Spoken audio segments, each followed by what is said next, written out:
శివలింగం అంటే కింద పానవట్టం అంతా అమ్మవారు, లింగం ఈశ్వరుడు. శివుడు ఎక్కడుంటే అక్కడ అమ్మ ఉంటుంది, అమ్మ ఉంటే శివుడు ఉంటాడు. ఆ ఇద్దరికి అభేదం. ఒకప్పుడు శివుడు అంధకుడు అని ఒక రాక్షసుడిని సంహరించాడు. సంహరించి కైలాసానికి వచ్చాడు.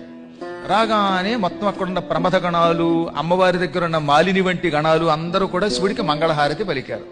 పార్వతి చిరునవ్వు నవ్వుతూ శివుడి దగ్గరకు వచ్చి, ఏమండి ఈ జనమందరూ మీకు తెగ హారతి పడుతున్నారు, మీరు ఏమి చేశారండి అంది.